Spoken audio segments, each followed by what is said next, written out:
when we are coming to cardiac transplant, ഒരു റെസിപ്പിനെ നമ്മൾ എങ്ങനെയാണ് ചൂസ് ചെയ്യുന്നത് that he is apt for cardiac transplant surgery.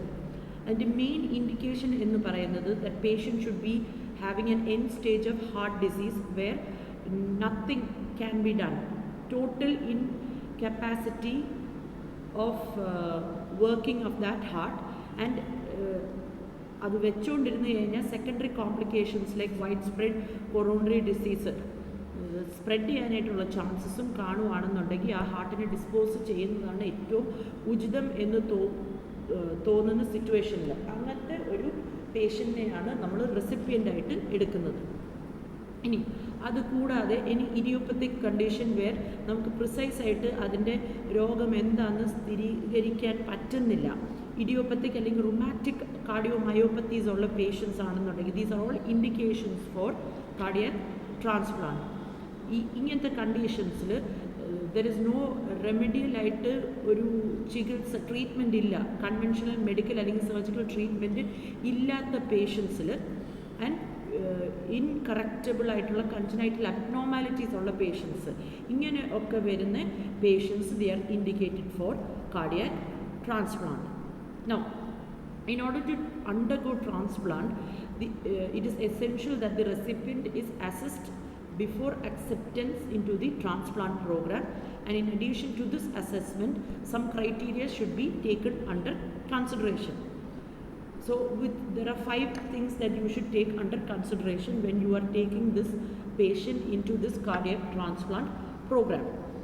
First one is there is no upper or lower limit, age limit. ഏത് പ്രായക്കാർക്കും, അത് വലിയ പ്രായമുള്ളവരാണെങ്കിലും കുഞ്ഞു പ്രായമുള്ളവരാണെന്നുണ്ടെങ്കിലും അവരെ എടുക്കാനായിട്ട് നമുക്ക് പറ്റും if they are coming under the criteria of the indications that we have spoken earlier about. 60 വയസ്സിന് മുകളിലുള്ള ആൾക്കാരാണെങ്കിലും അവർക്കത് ടോളറേറ്റ് ചെയ്യാമെന്നുണ്ടെന്നുണ്ടെങ്കിൽ നമുക്കവരെ എടുക്കാനായിട്ട് സാധിക്കും. Now, second point is the patient should have no active infection. Presently എന്തെങ്കിലും sort of infection അല്ലെങ്കിൽ pulmonary ഇൻഫാക്റ്റോ എന്തെങ്കിലും ഉണ്ടെന്നുണ്ടെങ്കിൽ it is a total contraindication for cardiac transplant, because transplant ചെയ്താലും the infection can spread and it can cause a secondary effect to the donor heart. So അങ്ങനെ വന്നു കഴിഞ്ഞാൽ ചെയ്യുന്ന surgery useless ആയി പോകും. അതുകൊണ്ട് ആക്റ്റീവായിട്ട് ഇൻഫെക്ഷൻ ഉള്ള ഒരു പേഷ്യൻറ്റിനെ നമുക്ക് ഈ പ്രോഗ്രാമിലോട്ട് കൺസിഡർ ചെയ്യാനായിട്ട് പറ്റത്തില്ല.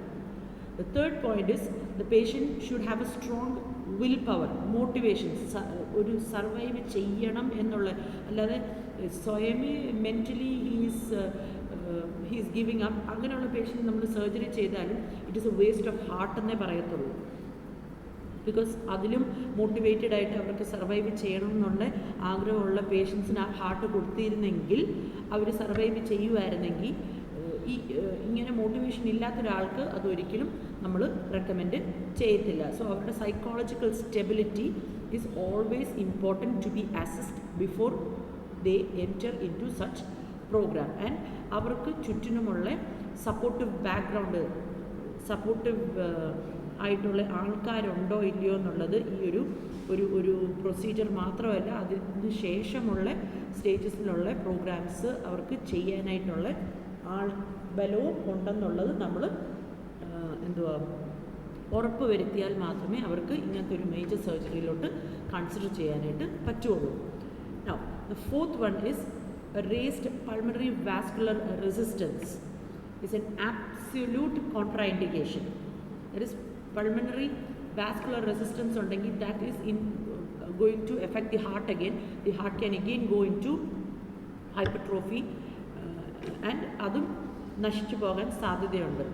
That is when it is an orthotropic heart transplant. Heterotropic ആണെന്നുണ്ടെങ്കിൽ പിന്നെ നമുക്കത് കൺസിഡർ ചെയ്യാം. ഓർത്തോട്രോപ്പിക് എന്ന് പറയുമ്പം പഴയ ഹാർട്ട് ഫുൾ മാറ്റിയിട്ട് ഈ ഹാർട്ട് മാത്രമേ ഉള്ളൂ. സോ പ്രഷർ കൂടുകയാണെന്നുണ്ടെങ്കിൽ നമ്മൾ സൂച്ചർ ചെയ്തിരിക്കുന്ന ഇൻസിഷൻസ് ഒക്കെ ബേസ്റ്റ് ഔട്ട് ചെയ്യാനും ലീക്ക് ഔട്ട് ചെയ്യാനും ഒക്കെ സാധ്യതകളുണ്ട്. And it can go into a total failure. So pulmonary vascular resistance, hypertension ഉള്ള പേഷ്യൻസ് ആണെന്നുണ്ടെങ്കിൽ ഓർത്തോടോപ്പിക് ഹാർട്ട് ട്രാൻസ്പ്ലാന്റ് ആണ് പറഞ്ഞിരിക്കുന്നതെങ്കിൽ it is a total contraindication. But heterotropic ആണെന്നുണ്ടെങ്കിൽ കുറച്ചും കൂടെ നമുക്ക് കൺസിഡർ ചെയ്യാം. Then the fifth criteria is with the advent of cyclosporin A, insulin dependent diabetic mellitus is no longer contraindication. Insulin എടുക്കുന്ന അല്ലെങ്കിൽ diabetic ആയിട്ടുള്ള പേഷ്യൻസിന് പണ്ട് അത് കോൺട്രാ ഇൻഡിക്കേറ്റഡ് ആയിരുന്നെങ്കിലും ഇപ്പം അതിനുള്ള പ്രോപ്പർ മെഡിക്കേഷൻ ഉള്ളത് കൊണ്ട് ഡയബറ്റീസിനെ കൺട്രോൾ ചെയ്തിട്ട് നമുക്ക് ഈ സർജറിയിലോട്ട് അവരെ ഇത് പ്രൊമോട്ട് ചെയ്യാനായിട്ട് പറ്റും. But such patients should be free from other complications of diabetes, that is diabetic neuropathy, vascular ആയിട്ടുള്ള ഇൻവോൾവ്മെൻറ്റ്സും എന്തുവാ ഐ ഇൻവോൾവ്മെൻറ്റ്സും പ്രഷർ ചേഞ്ചസും ഒക്കെ ഉള്ള വേറെ കോംപ്ലിക്കേഷൻസിൽ നിന്നും ഒക്കെ അവർ എന്തുവാ അവർക്ക് ഇല്ലാതിരിക്കുവാണെങ്കിൽ മാത്രമേ അവരെ ഈ പ്രോഗ്രാമിലോട്ട് റെസിപ്പിയൻ്റായിട്ട് നമുക്ക് ചേർക്കാനായിട്ട് പറ്റത്തുള്ളൂ. So the indications for a recipient in cardiac transplant and the criteria that should be assessed and to be set to accept them into the transplant program are such.